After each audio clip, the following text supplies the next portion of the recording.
In this video, you'll learn how to add multiple instruments to a single chart in NinjaTrader. Viewing market data from different instruments in the same chart panel can be a quick way to compare price action. I'll show you how to add a second instrument to an existing chart, how to resize and organize chart panels, and discuss equidistant bar spacing. I've already loaded a chart with one instrument, however, I'd like to add another trading instrument to this chart for comparison purposes. I can do this by accessing the Data Series configuration window from the right-click menu. Just like the initial instrument I added to this chart, I'll select the instrument I'd like to add from the top left menu. I can use the pre-configured lists or the instrument lookup feature. Notice on the right side, the panel property is set to New Panel.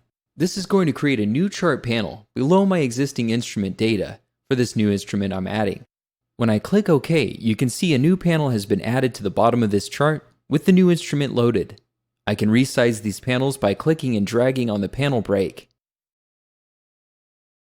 If I'd like to move the new instrument I loaded to the top panel, I can do so by clicking on the price action once to make the anchors appear, then clicking and dragging to the top margin of my chart window.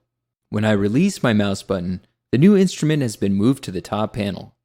To demonstrate equidistant bar spacing, I'll set one of my data series to a 150 tick interval and the other to a 1 minute interval.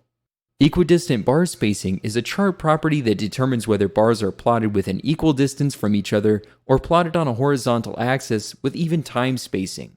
When this property is disabled, the distance between the bars is not necessarily the same.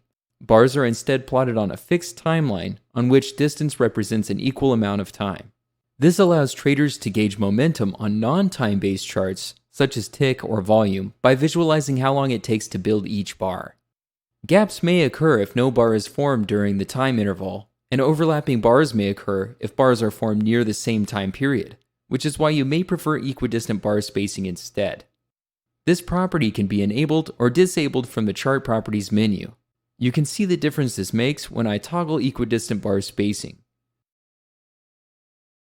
Thanks for watching. Be sure to check out more of our videos for quick tips to help you get started with NinjaTrader.